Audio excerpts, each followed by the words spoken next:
Bom dia a todos, pessoal! Hoje vai ser um vídeo um pouquinho diferente, certo? Vou sair um pouquinho da academia de exatas, como eu já saí nos últimos 3 vídeos. E hoje aqui, bom, eu não vou sair tanto, eu vou falar um pouquinho vocês aqui que estão no meu canal. Vocês provavelmente já conhecem a academia de exatas, aquele método tradicional, você vai ter o René Descartes, etc. É um método tradicional ali, científico das ciências. Né? Então, bem aquele método científico, empírico, onde vai ter modelos, onde dentro do seu modelo admite verdades, sabe? Aquele teste de falsibilidade, etc. Né? Então, você vai precisar, por exemplo, de um palpite. Por exemplo, se é um cientista, você quer descobrir alguma coisa. Vou falar assim formalmente. Você vai ter seu palpite. Se eu jogar um objeto, ele vai cair. Então eu vou fazer a metodologia dele. Ah, eu joguei o objeto de tal altura, vou jogar pá. Aí vai ter o resultado. Joguei o objeto, ele caiu. E nos resultados eu vou tirar a velocidade dele, e depois vou concluir. Então você tem essas etapas do método científico tradicional. E aqui eu vou trazer com vocês, um método científico da história, que é uma coisa um pouquinho diferente. Né? Eu fiz algumas marcaçõezinhas aqui do que está por vir, certo? Então, basicamente, eu trabalhei com esse José Armando, que ele é formado, não é formando, agora já está formado, ele já é formado em História pela Universidade Federal do Piauí, faz um tempinho que eu escrevi isso daqui, desde as férias passadas, faz muito tempo que eu escrevi isso. E agora eu acho que já está no mestrado, ele já estava no mestrado, aí ele conseguiu defender o TCC dele, TFG? Sei lá. Acho que é TFG, né? Trabalho final de graduação. E, bom, ele apresentou e aí já tá no mestrado, ou seja, historiador, né? Tem lá na Câmara falando que é um historiador, a gente pode discutir isso mais tarde. Um historiador, hoje em dia, basicamente é aquele que possui uma graduação em História, não está dizendo se é História licenciatura ou História bacharelado, até porque a História nos tempos atuais, tanto a licenciatura quanto o bacharelado, você aprende também a fazer pesquisa e aprende também a dar aula. Então, enfim, esse não é o tema hoje. O tema hoje é o método, então eu vou falar um pouquinho antes, vou dar um prefácio do que ele falou, para que vocês consigam anotar melhor, fazer suas anotações melhor, porque essas foram as minhas anotações. E depois tem um segundo parágrafo onde eu expandi aqui as anotações, falando um pouquinho mais de cada anotação minha. Certo? Então vamos lá para algumas anotações. Então você vai ter o José Armando, formado em História pela Universidade Federal do Piauí. Então vamos lá, metodologia utilizada na História. A metodologia adotada baseia-se nas obras de Marc Bloch, historiador francês reconhecido como um dos fundadores da Escola dos Análises. Então ele vai trazer esse historiador para vocês, né, que vai falar um pouquinho sobre o método da história. A Escola dos Análises contrapunha ao historicismo alemão e ao positivismo, promovendo uma abordagem mais ampla e interdisciplinar da história. Bloch participou das 2 guerras mundiais e foi membro da resistência francesa durante a Segunda Guerra, sendo executado pela Gestapo. Gestapo, se eu não me engano, era da Alemanha ou era da... eu acho que não é da Itália não, acho que é da Alemanha, enfim. Em sua obra, eu não entendo quase nada de história, viu, pessoal? Quem entende aqui é o nosso José... é o nosso José Armando, certo? E, bom... não é que também eu não entenda, é que, basicamente, ele entende mais do que eu. E eu não tenho muita propriedade para falar o que é Gestapo, porque eu acabei não indo a fundo. Também não é o trabalho desse vídeo trazer o que é Gestapo. Vou parar de falar essa palavra também, vai que o YouTube tira o vídeo. Enfim, em sua obra Apologia da História, o ofício do historiador, o Bloch critica a visão simplista da história e enfatiza que a história é um processo complexo e indispensável para a preservação da verdade histórica. Ele argumenta que a verdade histórica não consegue alcançar uma verdade objetiva e exata, mas isso não significa que as interpretações históricas sejam necessariamente um reflexo do acontecimento verídico. A evolução da historiografia a partir do século XVII trouxe necessidade de uma abordagem cética e metodológica, estabelecendo bases para distinguir a verdade por meio de uma análise criteriosa das fontes. Então, Bloch sublinha a importância de não aceitarmos automaticamente testemunhos e relatos históricos como inquestionáveis. Beleza? É diferente do positivismo, onde não se questiona a veracidade dos documentos. broche alerta que o autor pode manipular as informações contidas no documento, levando a distorções. A história, ela é rica em falsificações e fraudes, que é diferente das ciências exatas, né? O historiador pode ser influenciado pelo objeto de estudo. Então, isso quer dizer que o historiador tem muito viés. Não que na academia de exatas não tenha, mas o autor na academia de exatas ele vai passar por vários processos para tentar tirar o viés dele. Que o autor que vai publicar na academia de exatas, ele passa por várias etapas, como a despersonalização, para publicar um artigo onde a gente chama que é o saber sábio, que é em revistas científicas, etc. Então, deixa eu tomar uma água e bebi tudo minha água. Então, o cientista, ele vai estar tirando seus viés no máximo possível para, no fim, ficar só uma tradução da natureza. Então, o que o cientista faz? Ele traduz a natureza. Então, é muito importante isso. Tirar os viés e ficar esperando uma tradução. Sabe quando a pessoa fala, hello, who are you? Em inglês péssimo. Enfim, who are you? Good morning, vai. Hello, good morning.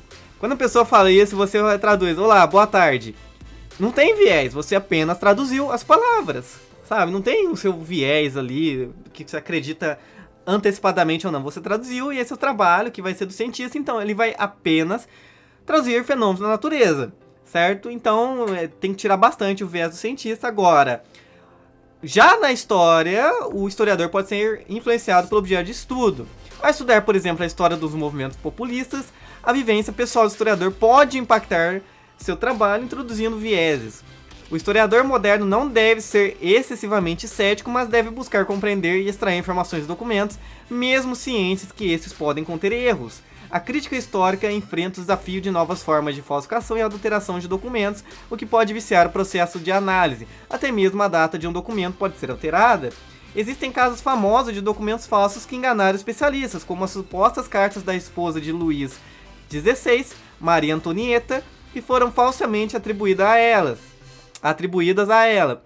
Mesmo documentos autênticos podem ser distorcidos por interpolações ou acréscimos, frequentemente por preguiça intelectual ou falha de memória. Deixa eu navegar para o lado. Mais uma partezinha. Reflexões sobre a crítica histórica e metodologia na análise. Relatos de guerra frequentemente apresentam semelhanças. Tem um pernilonguinho aqui, pessoal. Deixa eu matar ele com veneninho, senão o áudio dele sai aqui no vídeo, né? Relatos de guerra frequentemente apresentam semelhanças porque podem ser originados de uma fonte comum.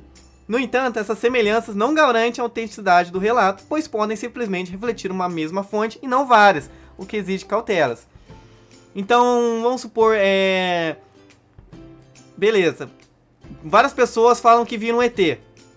Ali, mas é só um grupo de amigos, por exemplo. Então, tipo... Tá, não são várias outras fontes, mas são fontes que bebem da mesma fonte. Coincidências entre fontes históricas podem ocorrer, uma vez que as fontes são produzidas por seres humanos. Produções semelhantes podem gerar coincidências que devem ser tratadas com cautela. Portanto, a crítica histórica deve ir além de meras coincidências para alcançar uma análise mais profunda e criteriosa. O método crítico é considerado mais confiável para analisar o passado, pois ele é capaz de discernir o provável do improvável, é um método rigoroso que visa preservar a integridade histórica, eliminando erros e distorções. Em muitos casos, o autor de um relato histórico pode se confundir com sua própria obra, introduzindo suas percepções e vieses pessoais. A crítica histórica moderna nos leva à metodologia histórica que se baseia na análise crítica das fontes diferentes das ciências exatas. As ciências humanas não permitem a recriação exata de eventos históricos, exigindo uma abordagem mais interpretativa. Então, tipo, alguém conta uma história pra você. Nunca que essa história contada e escrita vai ser igual ao que aconteceu. Se a pessoa levantou uma mão ali, não vai estar escrito que ela levantou aquela mão. Ou que ela falou uma palavrinha a mais. Não é diferente na exata. Eu jogo uma bolinha aqui. Isso é exato. Tipo, a bolinha, eu jogo e calculo a bolinha. Você pode testar isso. Você pode jogar a bolinha e ver que ela cai também. Né? Qualquer pessoa no mundo pode jogar uma bola e ver que ela cai. Então é exato. Isso é exato. Tem um erro ali. Vamos fingir que tem um erro ali. Mas mesmo assim, é muito exato, certo? Enfim, tem essa questão filosófica dentro da academia da exatas. Beleza. A escola dos análises, eu não sei se é assim que fala, análise, enfim. Jogue no Google Acadêmico, no Google Tradutor ali e descubra.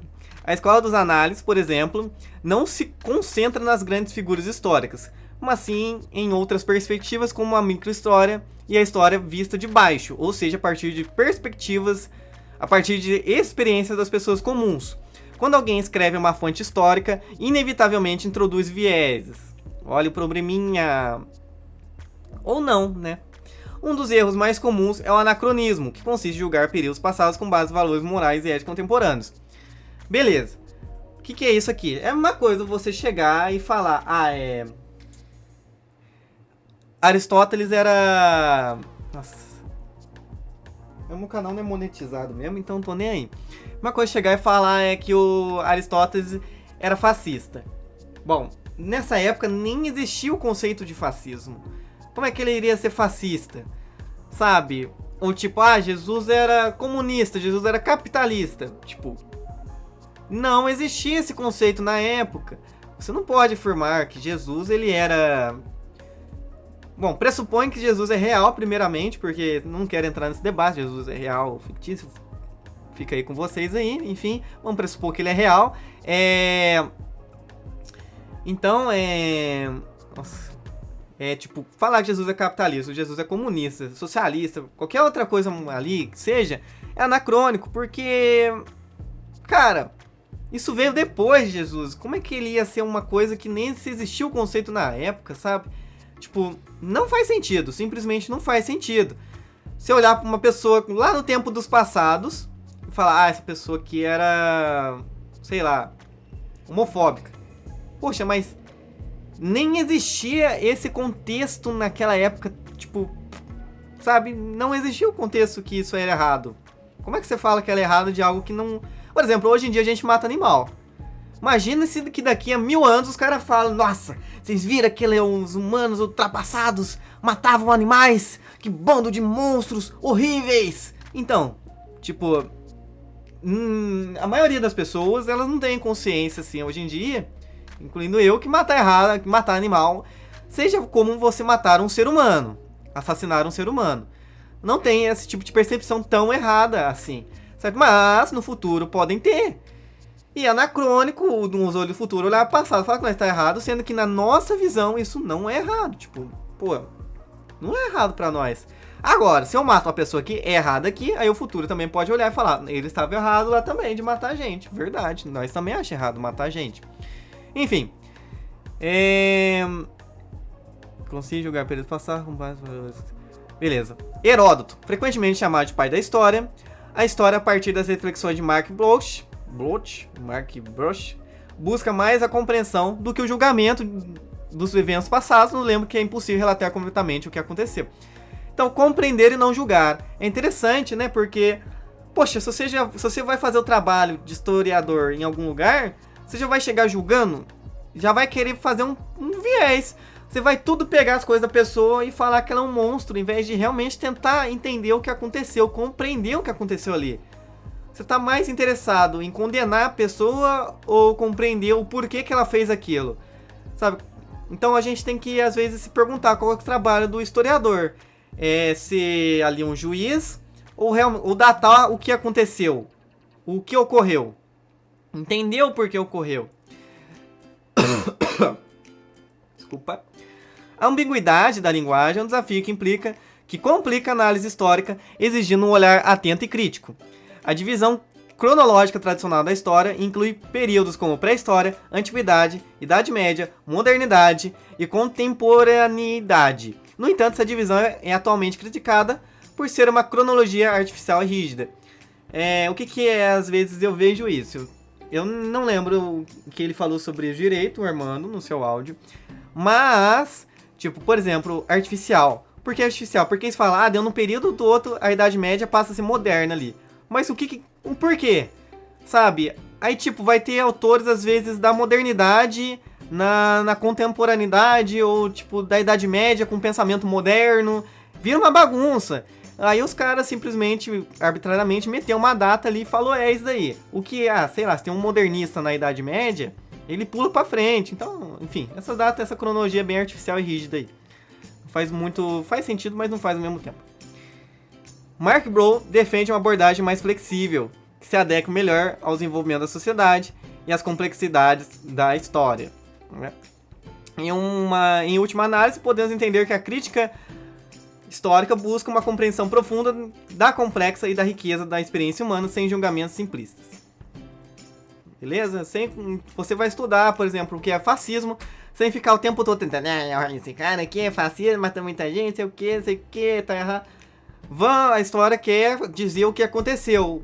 Quem vai julgar, sei lá, é o leitor, é uma pessoa que faz direito, mas a história é isso, datar o que aconteceu ali, certinho, papapá, e não trazer um viés ali, tentando demonizar o cara a todo custo. Pois aí, acho que fica muito viés, né? Acho que ele quis dizer foi isso. Vamos para outra parte, que essa parte está mais elaborada. Mark Bloch, Escola das Análises. Então, pessoal, isso aqui é uma repetição da outra, só que um pouquinho menor e mais detalhado. Mark Bloch foi um historiador francês que participou ativamente em eventos históricos com 2 grandes guerras mundiais. Ele também fez parte da resistência francesa e foi executado pela Gestapo na Segunda Guerra Mundial. A Escola dos Análises, do qual Bloch é cofundador, se opôs ao historicismo alemão e ao positivismo, propondo uma história mais ampla e disciplinar voltada para estruturas sociais, não apenas para grandes eventos. Ao contrário do positivismo, que tende a não questionar as fontes históricas, Bloch argumenta que as informações podem ser manipuladas. A história deve ser tratada com ceticismo crítico. A visão de Bloch sobre a verdade histórica, segundo Bloch, ao contrário do positivismo, que tende a não questionar as fontes históricas, Bloch argumenta que as informações podem ser manipuladas. A história deve ser tratada com ceticismo crítico. Segundo Bloch, a verdade histórica nunca é 100% objetiva. Isso não significa que as interpretações sejam completamente subjetivas, mas elas não podem ser vistas como reflexo exato dos fatos. Na obra Apologia da História, em sua obra Apologia da História, o ofício do historiador, Bloch enfatiza que o trabalho do historiador envolve não apenas coleta de fatos, mas também crítica das fontes. Ele alerta contra aceitar qualquer relato histórico como incontestável. Então, não é porque tá escrito no papel que é verdade. Muita gente acha assim, e se um cara manipulou, então a história é fake. Não, gente. O trabalho do historiador vai muito além, sabe? Não fica só pegando um papelzinho ali, escrevendo. Tipo, se a pessoa falar assim, e tinha dragões puxando carroça na China. Isso é verdade? Pô, o trabalho do historiador é ver isso foi uma indireta para o nosso queridíssimo Marcos Eberlin, né? Dragões puxando carroças na China. Ou dinossauros veganos. Enfim. Um exemplo famoso é a falsificação das cartas de Maria Antonieta, esposa de Luís XVI. Esse tipo de falsificação mostra como até documentos autênticos podem ser manipulados. A história é rica em falsificações, o historiador moderno precisa estar atento a essas manipulações. O objetivo não é ser cético em relação a tudo, mas sim usar ceticismo de forma crítica para extrair verdades dos documentos. Nos dias de hoje, o historiador enfrenta o desafio de lidar com novas formas de falsificação que podem interferir diretamente na análise crítica. Para concluir, o trabalho do historiador vai além de meramente registrar os fatos, ele precisa criticar as fontes, identificar possíveis falsificações e compreender que sua própria vivência pode influenciar suas interpretações. A metodologia de Mark Bloch e a escola dos análises continuam sendo essenciais para entender o papel da história na sociedade moderna. Vamos para outra partezinha aqui, que é referente a essa parte aqui. Relatos de guerra frequentemente têm semelhanças, mas isso não significa que todos os relatos são autênticos, eles podem vir de uma única fonte em comum, o que exige cautela do historiador ao analisar essas coincidências. Como as fontes históricas são produzidas por pessoas, é natural que haja coincidências, no entanto, a crítica histórica precisa ir além dessas coincidências para alcançar uma análise mais criteriosa e profunda. O método crítico é o mais confiável para analisar o passado, pois ele consegue discernir o provável do improvável, é uma ferramenta rigorosa que ajuda a preservar a integridade dos relatos históricos, eliminando erros e distorções. O autor de um relato pode acabar se confundindo com sua própria obra e inserindo suas percepções e viés pessoais, o que reforça a importância da análise crítica.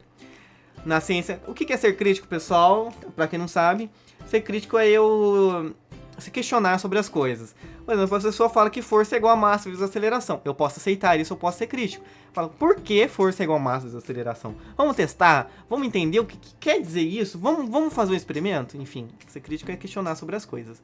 Será que a ciência realmente ela não tem política no meio? Enfim. A escola dos análises, por exemplo, busca... Eu já li isso aqui? Já. Não. Nas ciências humanas, diferentemente das ciências exatas, não é possível recriar os eventos passados com exatidão. Isso exige uma abordagem mais interpretativa e crítica por parte do historiador. A escola dos análises, por exemplo, busca novas perspectivas da história, focando não apenas em grandes figuras, mas também na história vista de baixo. a partir da experiência de pessoas comuns. Então muitas pessoas acham que não, a história pega documento oficial, o governo manipulou e é isso e papapá. Não, pessoal, tem mais coisas aí. Tem caroço no angu, né?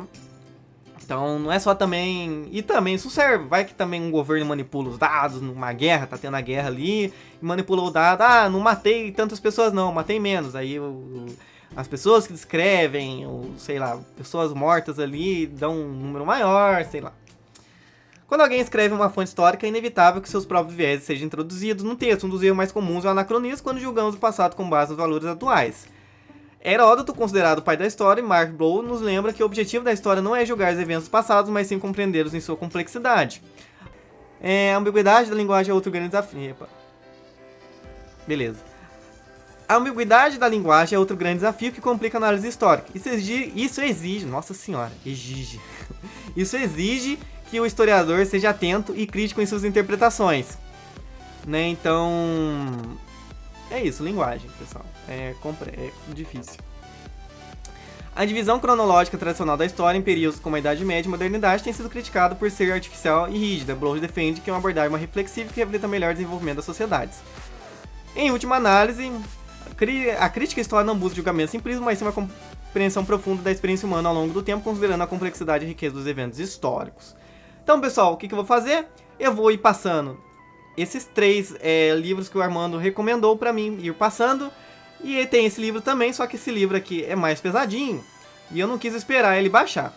Mas tem esse livro que ele também recomendou pra vocês, Tecelão dos Tempos, Durval Muniz. Enfim, eu vou passando esses livros para vocês. Enquanto isso, o Armando ele vai falando. Ele vai falar por exatamente 38 minutos. Eu vou passar 13 minutos de cada livro para vocês aqui. Então é isso, pessoal. Eu vou me despedindo aqui. O Armando vai se despedir com vocês. Então o que eu perguntei pro Armando? Armando, qual que é a diferença do método da história para o método das ciências exatas? Fala um pouquinho mais, fala um pouquinho para nós, explica a nós. Então o Armando, como professor, eu acho que pesquisador também, que ele é, e historiador, ele vai nos dizer um pouquinho mais. Eu sempre converso com ele. Também conversei com alguns outros colegas também, mas o Armando foi o que mais contribuiu para esse vídeo. Então, é isso, pessoas. Vou deixando vocês por aqui. Deixem like no vídeo e vocês fiquem com o Armando. Eu não lembro se ele vai despedir, mas eu me despeço por ele. É isso, pessoal. O vídeo dele tá separado em 2 partes, então vai ter um cortezinho ali, mas é porque o áudio ficou muito grande. Mas é isso, pessoal. Segue a vida que vai. Bye, bye. Boa noite a todos. Bom dia, boa tarde, boa noite, né? Caso independa do horário em que vocês estejam assistindo este vídeo. Primeiramente, eu gostaria de me apresentar. Eu me chamo José Armando. Sou formando do curso de História pela Universidade Federal do Piauí. E, a convite do Ryan, estou aqui para tratar um pouco sobre a metodologia utilizada na história, que é o meu campo de estudo. Então, eu estarei utilizando Mark Bloch como a fonte para explicar essa metodologia. Cabe lembrar que, na história, há diversas correntes metodológicas diferentes. Eu estarei utilizando a corrente apresentada e estabelecida por Mark Bloch, ele que foi um historiador francês, amplamente reconhecido com fama internacional por ser um dos fundadores da Escola dos Análises, que é uma corrente historiográfica. Ela surge no final da década de 20, início da década de 30 do século passado. Ela se contrapunha tanto ao positivismo quanto ao historicismo alemão. E como eu estarei tratando sobre o Bloch, estarei tratando da primeira geração. Não estarei tratando da segunda, nem da terceira, e nem das gerações posteriores ou de outros autores. O Bloch, como eu falei, ele nasce em 1886 e morre em 1944. Ele luta tanto na Primeira quanto na Segunda Guerra Mundial. Na Segunda Guerra Mundial ele já era um historiador estabelecido e reconhecido. Ele se junta à resistência francesa contra a ocupação nazista, mas em 1944 ele é capturado pela Gestapo, é torturado e é executado por um pelotão de fuzilamento. O seu trabalho mais lembrado e mais importante, por assim dizer, é o que eu estarei utilizando como fonte, que é denominado Apologia da História ou o Ofício do Historiador. Este será a fonte base da explicação que eu estarei apresentando para vocês, em especial os capítulos 3 e 4. Bem, com relação à metodologia utilizada na história, temos que estabelecer inicialmente a questão da crítica histórica, que é um elemento extremamente importante e basilar na metodologia que utilizamos.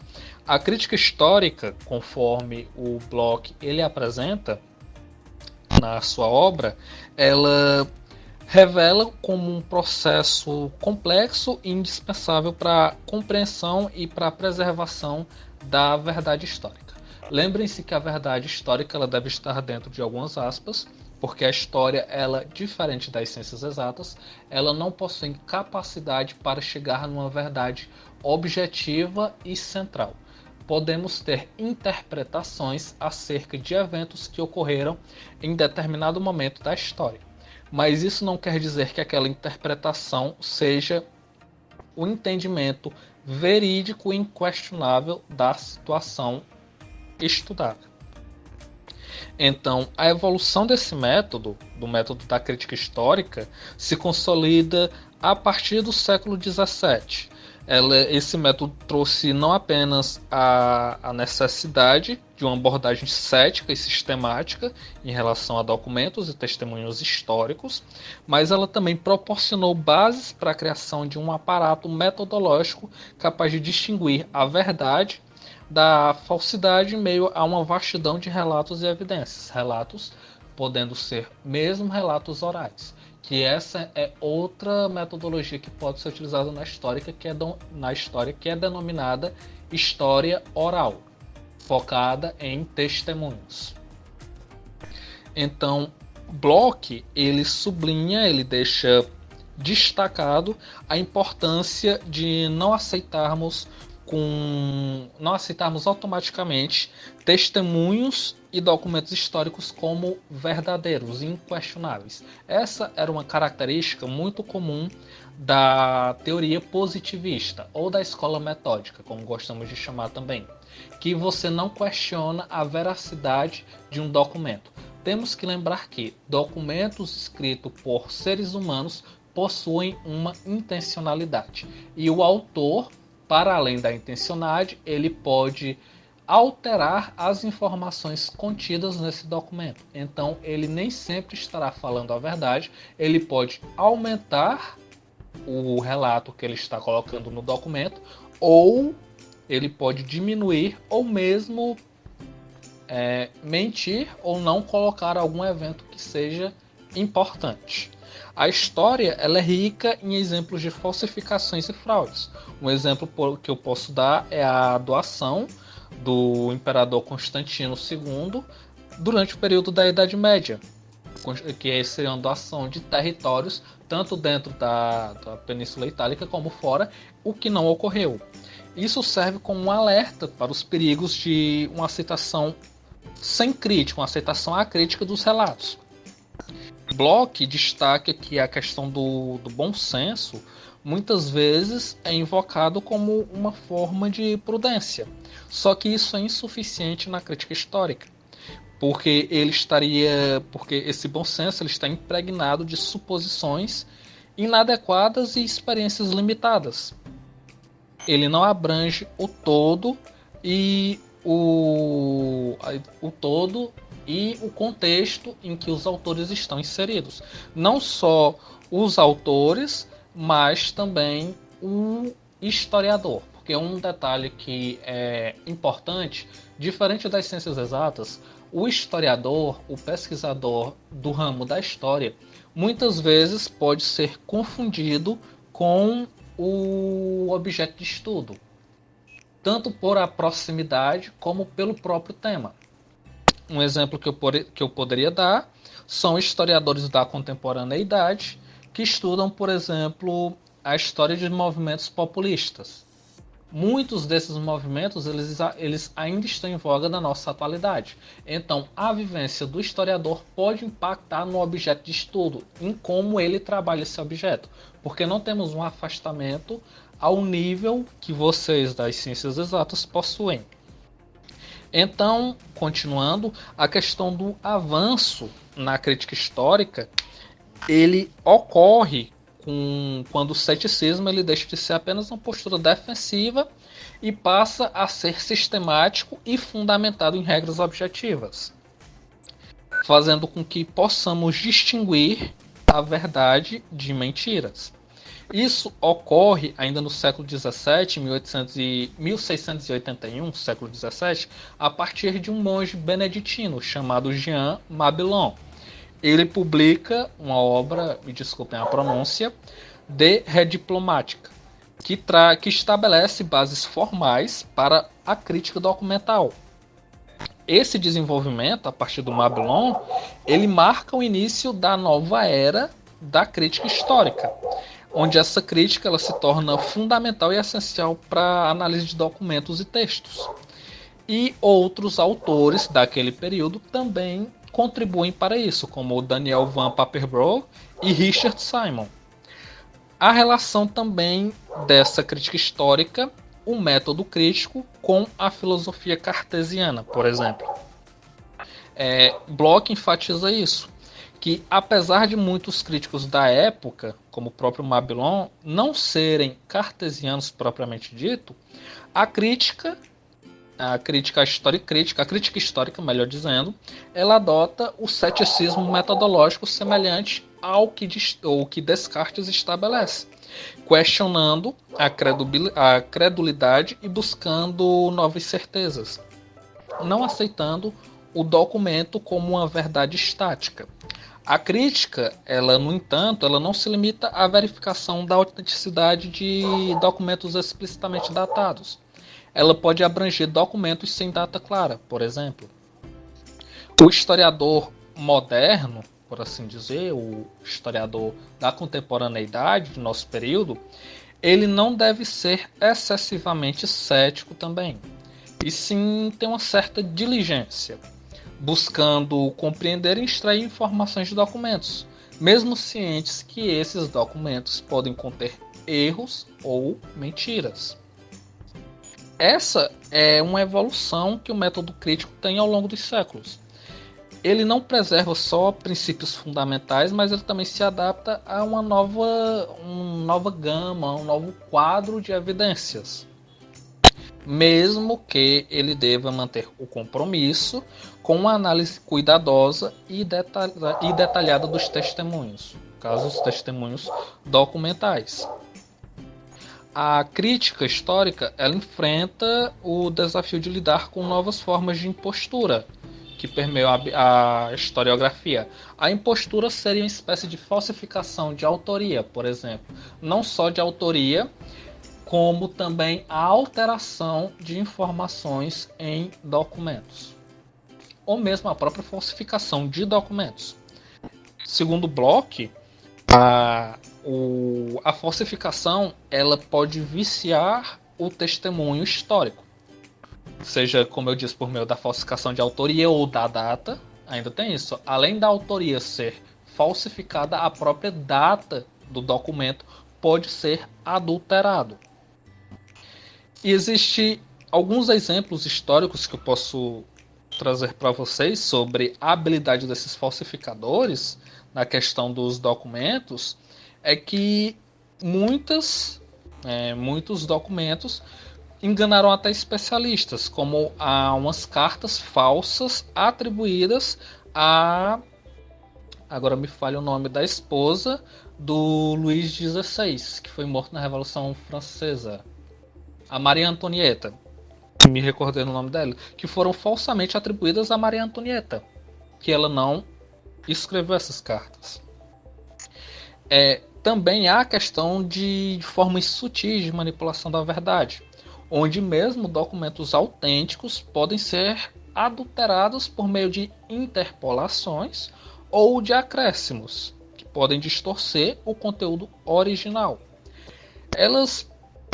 Essas alterações podem não ser intencionais, sem uma intenção maliciosa propriamente dita. Pode ocorrer até mesmo por uma questão mesmo de preguiça intelectual ou uma aceitação passiva de ilusões que são convenientes para a narrativa feita pelo historiador. A análise dessa da percepção e da memória na formação de testemunhos históricos é outra contribuição significativa que o Bloch nos traz.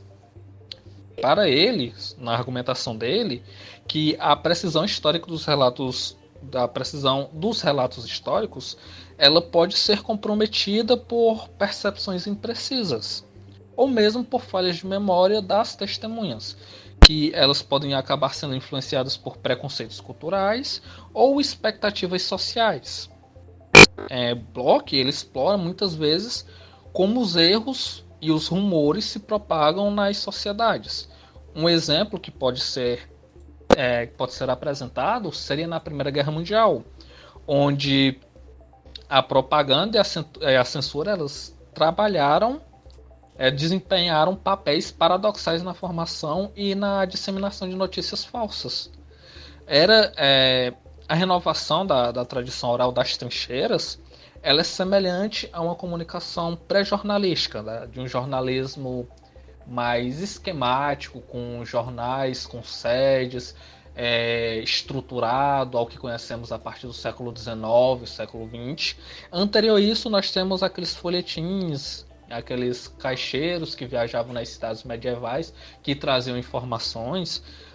Podemos traçar um paralelo dessas informações que percorriam as trincheiras na Primeira Guerra Mundial com esse pré-jornalismo do medievo e até mesmo da modernidade. Quando o Bloch ele aborda essa lógica do método crítico, ele também enfatiza a necessidade de uma análise comparativa dos testemunhos, considerando tanto as semelhanças quanto as diferenças dos relatos. A partir da crítica histórica, quando confrontamos documentos que apresentam discrepâncias ou semelhanças muito suspeitas, a gente geralmente tem que investigar cuidadosamente as possíveis fontes dessas inconsistências, podendo essas fontes da comparação das semelhanças e discrepâncias das fontes muitas vezes as semelhanças e discrepâncias elas podem ser analisadas por parte do historiador. A crítica histórica, ela quando confronta essas discrepâncias ou semelhanças, como eu estava falando, ela deve investigar cuidadosamente as possíveis fontes dessas inconsistências, considerando o contexto histórico e as influências culturais. Geralmente, quando ocorre essas semelhanças ou discrepâncias, podem estar ligados a uma fonte comum que essas fontes analisadas pelo historiador podem ter bebido. Por exemplo, relatos sobre guerras, muitas vezes relatos posteriores, podem ter bebido de uma fonte em comum. Por isso, esses relatos posteriores possuem semelhanças. O que essas semelhanças não garantem a veracidade do relato, porque essas semelhanças provêm de uma fonte em comum e não de pessoas com capacidades diferentes e vivências diferentes escrevendo sobre o mesmo acontecimento. Então, por fim, também há uma questão da crítica estatística, que ela emerge como uma ferramenta para validar dados históricos, desde que se entenda o mecanismo dos erros e das limitações de tais dados.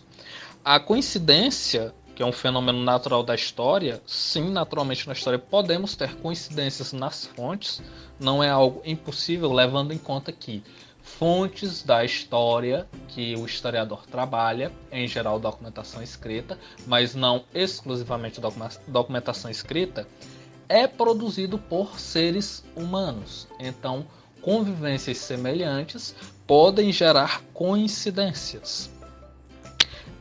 A coincidência, deve ser tratada com cautela.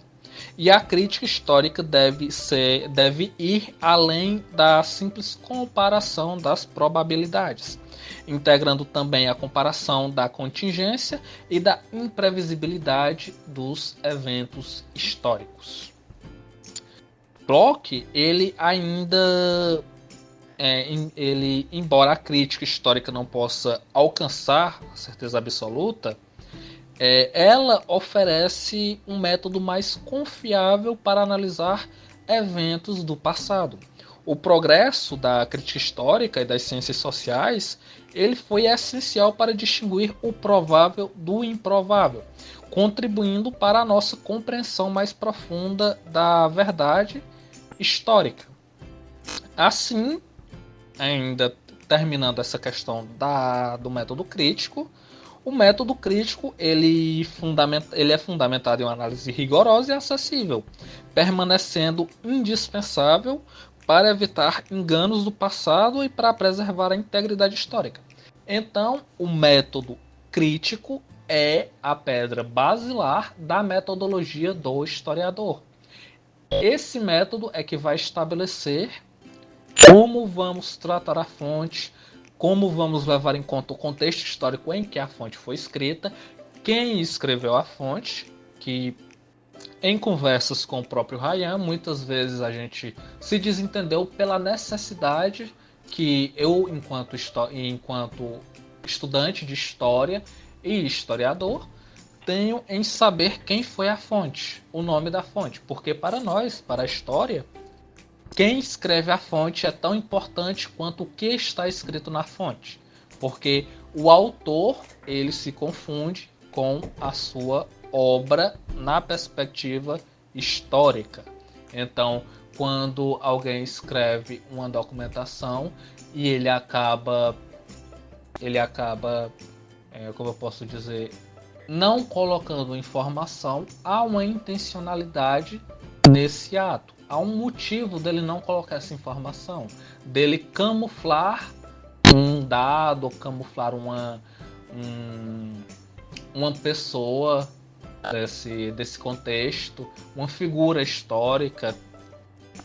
Então, a partir da história crítica, nós entramos na metodologia histórica, que é a análise histórica, basicamente.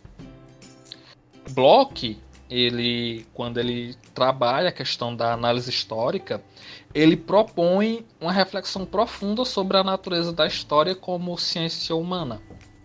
Lembrando que a definição de ciência humana é muito diferente das ciências exatas, porque enquanto as ciências exatas elas podem replicar experimentos para a comprovação dos resultados ou para a refutação dos mesmos, a história e outras ciências humanas não têm essa possibilidade metodológica de refazer um evento histórico.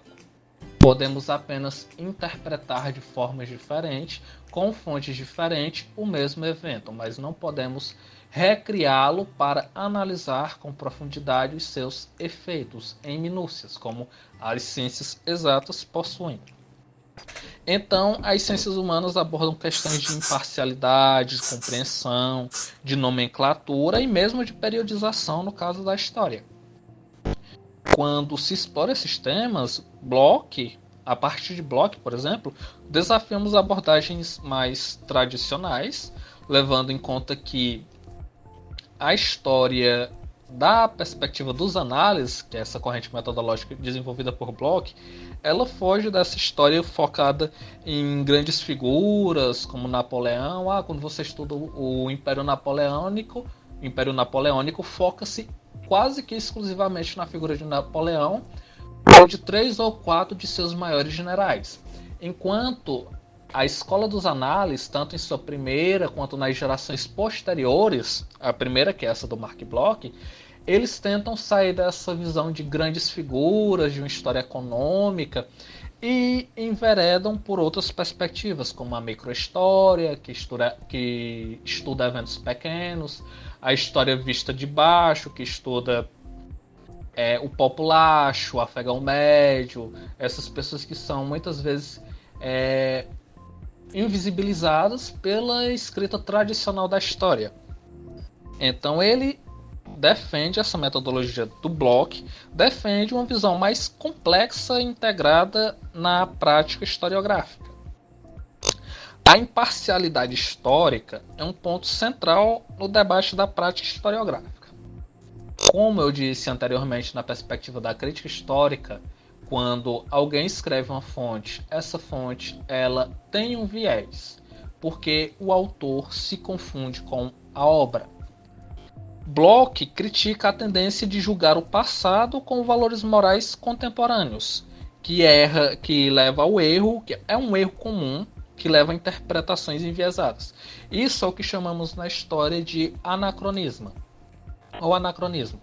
Não podemos utilizar os valores morais e culturais da atualidade para julgar um período passado. Por exemplo, na Grécia Antiga, especificamente em Esparta, só era cidadão homens nascidos em Esparta com a idade de 21 anos e livres. Então, mulheres não eram consideradas cidadãs e não tinham direitos políticos. Escravos não eram considerados cidadãos, não tinham direitos políticos. E estrangeiros. Não podemos, mesmo que estejamos em 2024, olhar para a sociedade ateniense da Grécia Antiga e imputá-los com termos muito comuns para nós na atualidade, como o machismo. Não, isso é anacrônico. Naquela sociedade, esse conceito nem mesmo existia. Não faz sentido utilizarmos conceitos contemporâneos em sociedades de outros períodos históricos, com outras visões, com outros valores éticos, valores morais. Então, não devemos ser anacrônicos na análise das fontes. Essa análise contrasta com as abordagens, por exemplo, de Leopold von Ranke, positivista, ou mesmo de Heródoto, que é considerado por muitos um dos primeiros, se não o primeiro historiador ou pai da história. Heródoto, que é o grego. Que quando se contrasta as abordagens de von Ranke com Heródoto, se revela uma certa ambiguidade na tentativa de descrever fatos históricos. Tanto, dentro de muitas aspas, tais como aconteceram, como o von Ranke, ele trabalha essa ideia de contar como aconteceu, ou então o que Heródoto trata de contar o que foi, dentro de aspas novamente, porque é impossível você contar em sua totalidade como algo aconteceu, ainda mais estando em um período posterior a esse acontecimento. Então a história, a partir de Bloch, a metodologia que utilizamos, ela deve buscar a compreensão em vez de julgamento. Reconhecemos a complexidade dos contextos e as motivações que moldam as ações humanas. Essa compreensão ela é ativa e seletiva, e ela deve substituir a condenação ou a exaltação moral de determinada civilização. Isso acaba promovendo uma visão mais fraternal e menos tendenciosa do passado. Você não fica julgando o passado como, por exemplo, novamente, Atenas, como uma sociedade retrógrada porque as mulheres não tinham direito ao voto, a sociedade ateniense permitia a escravidão. Não podemos ter esse julgamento contemporâneo em uma sociedade da antiguidade em que esses conceitos, essas ideias nem faziam sentido para aquele período, nem eram cogitadas a existir. Então a análise histórica, segundo Bloch, novamente, não é apenas um registro de fatos, mas é uma construção cuidadosa que requer abstração e até mesmo imaginação. A argumentação do Bloch é que a realidade histórica é vasta e multifacetada. Isso exige que o historiador ele selecione e organize os dados disponíveis para construir uma narrativa coerente. Isso, não temos como estabelecer uma narrativa sem as fontes e sem construirmos, com base nas fontes, essa narrativa. É literalmente uma escolha do que colocar e do que encaixa no que. Muitas vezes, alguns detalhes que as fontes trazem não constam no produto final do historiador, porque a narrativa ela não abrange tanto. Um exemplo que eu posso dar, por exemplo, é a história econômica. Quando eu trabalho a perspectiva da história econômica, eu foco apenas em aspectos da economia por uma visão histórica. Eu não tenho tanta importância não faço tanta importância na questão das relações sociais, das festas, dos cultos religiosos. Isso para a história econômica, quando o historiador trabalha, não é tão relevante. Agora os processos comerciais, a moeda, a inflação da época, isso tudo é focal.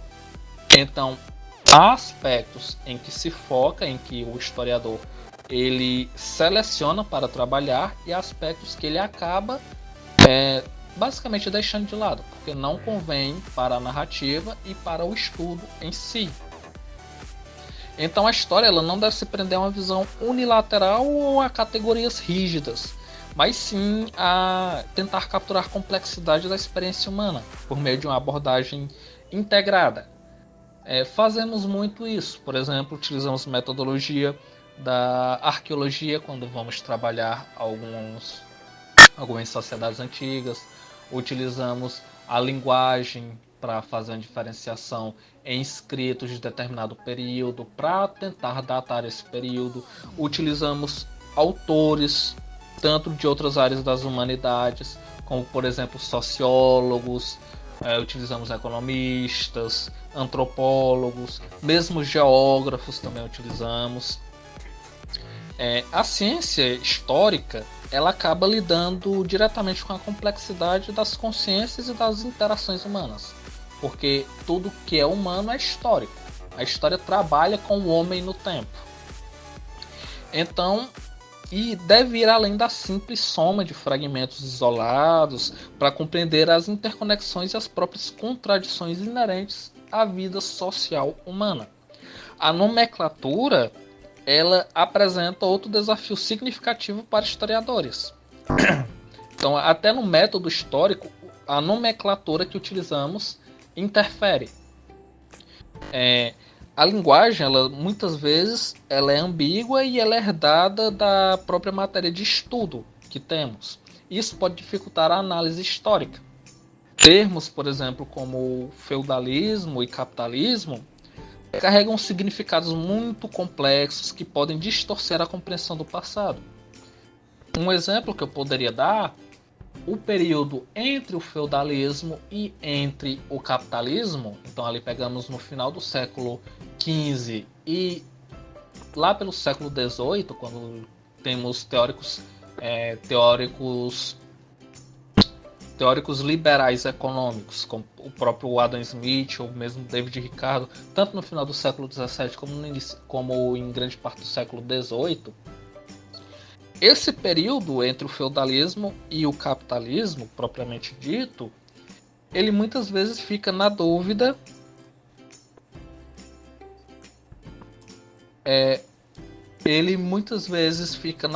de como seria denominado. Muitos chamam de pré-capitalismo, como capitalismo mercantil, outros chamam de mercantilismo, porque tem características diferentes entre esse mercantilismo e o capitalismo industrial, posterior à Revolução Industrial, um pouco anterior, que já tem as manufaturas e tudo mais, mas há uma certa diferença do que seria o mercantilismo. Então a tradução de conceitos históricos de uma época para outra, ou de uma língua para outra, ela é particularmente problemática, pois ela pode falhar na captura da riqueza que as realidades elas representam. O Bloch ele sugere que os historiadores devem usar uma nomenclatura com rigor e cuidado, evitando o anacronismo, como eu tinha falado anteriormente, e garantindo uma análise histórica que reflita com precisão as sociedades estudadas. Isso requer um esforço contínuo para refinar a linguagem historiográfica, de modo que evitaria interpretações equivocadas ou mesmo simplificações inadequadas, levando em conta que as obras elas são escritas na língua mãe do historiador. Então, um termo, muitas vezes, ele não pode ser traduzido com o seu significado adequado. Então, como eu poderia tratar, por exemplo, na França medieval, o próprio termo católico, ele não abarcava exatamente a religião e as vertentes que possuíam naquele período. Então, o mais correto que nós costumeiramente fazemos, enquanto historiadores, é não traduzir os termos. Utilizamos o termo na sua língua original e colocamos embaixo similitudes, ainda que isso não seja muito adequado, porque mesmo similitudes podem dar um entendimento equivocado, fazer falsas simetrias que não abarcam a realidade. E por fim, nós podemos trabalhar também a questão da própria divisão cronológica da história, que isso também faz parte da metodologia histórica.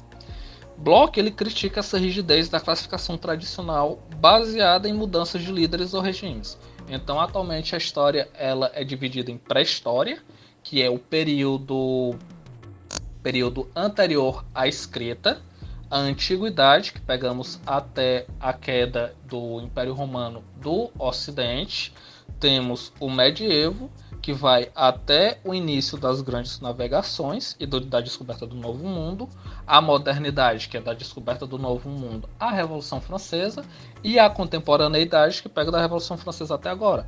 Só que percebam que isso são sobre eventos ou líderes, mudanças de regimes ou líderes. Não é que quando o Império Romano do Ocidente ele finalmente cai, entre muitas aspas, que um império não cai do dia para a noite, a mentalidade das pessoas não deixou de ser uma mentalidade da antiguidade para uma mentalidade do medievo. Não ocorre essa mudança tão grande. Tradicionalmente utiliza essa separação, essas 5 fases, para facilitar o encaixe de determinados eventos e a explicação mais didática em sala de aula. Mas atualmente há uma crítica a essa divisão. Bloch ele argumenta que a história ela deve ser segmentada de maneira que reflita as temporalidades próprias dos fenômenos históricos, sem impor essa cronologia artificial que traem a realidade dos eventos. Como eu disse, as pessoas não pararam de pensar como pensavam na antiguidade porque o Império Romano sumiu, o Romano do Ocidente sumiu. Não ocorre assim tão rápido. Gerações e civilizações são conceitos úteis para a periodização, mas elas devem ser entendidas em seu contexto específico, permitindo que a história ela capture as variações e as nuances do tempo humano. Bloch ele acaba por defender uma abordagem mais flexível e adaptada às próprias linhas do real, buscando uma compreensão mais precisa e adequada da evolução das sociedades.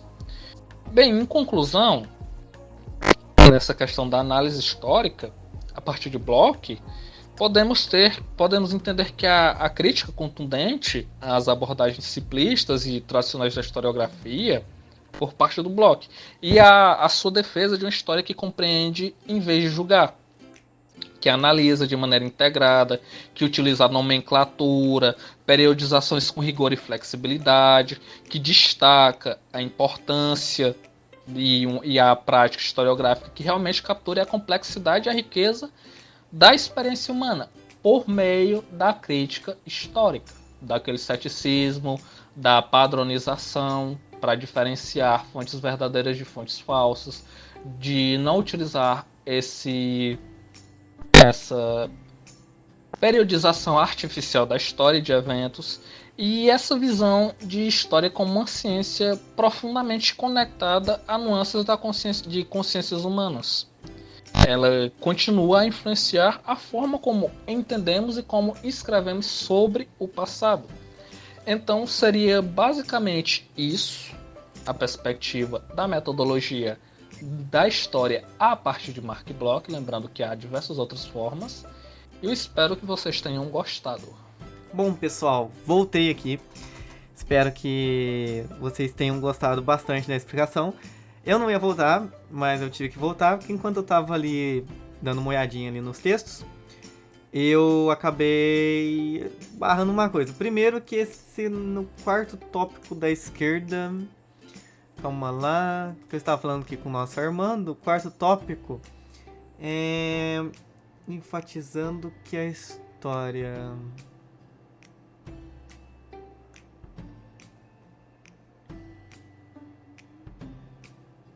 Cadê?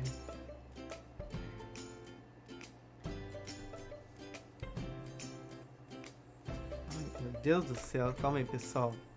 Onde que tá o botão de procurar aqui?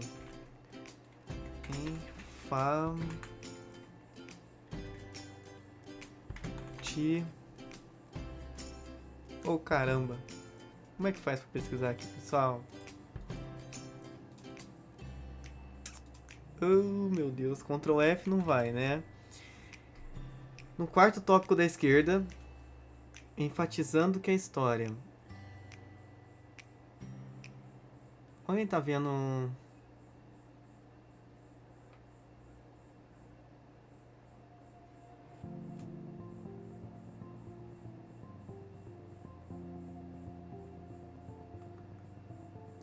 Cara...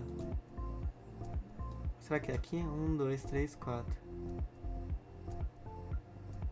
Não... No quarto tópico da esquerda... Onde que tá esse botão de pesquisar, galerinha?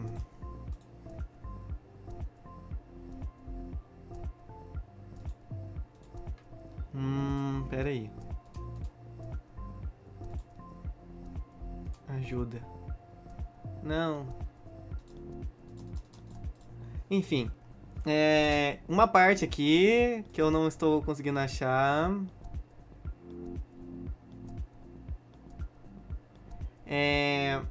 Bom, pessoal, uma parte aqui eu tinha escrito que... Ó, no quarto tópico da esquerda, depois da segunda vírgula, você colocou enfatizando que é a história, mas tem que ser enfatizando que a criticidade historiográfica. Tá no quarto tópico aqui, mano. 1, 2, 3, 4. Onde que tá esse enfatizando? Procurou em escolas mundiais, também resistente, foi executado, Boris Torres alemão, positivismo por ser para a escultura, não escutar, ao contrário. Eles foi história, Barman não são mais só a positivismo crise. A verdade histórica nunca é 100% objetivo, não significa que as interpretações sejam completamente subjetivas e reflexos fracos. Apologia histórica, só a apologia histórica, o Brochen enfatiza que o trabalho historiador não foi, mas também critica a fonte. Usou exemplo de falsificação, Maria Antonieta, estilo de falsificação, a história rica de falsificação, o historiador precisa estar tendo muita informação, repetiu o positivo da crítica nos dias do historiador, mas o que pode ser interferir para concluir o trabalho historiador vai muito além de... Onde será que falou isso, pessoal? Ah, ela mesma, no outro aqui. No quarto, cadê a metodologia? Mark Bloch, conhecido com as análises estabelecidas promovendo uma abordagem, Bartos para expor uma guerra durante a Segunda Guerra em sua obra Apologia História, Bloch critica a visão simplista da história, enfatizando aqui, ó. O Bloch aqui mesmo, pessoal. Você colocou enfatizando que a história é um processo completo. Não, pessoal. É enfatizando que a criticidade historiográfica é um processo complexo e indispensável para a verificação da verdade histórica. Quando eu estava lendo o texto, eu percebi um negócio, pessoal, que se a história é ou não uma ciência.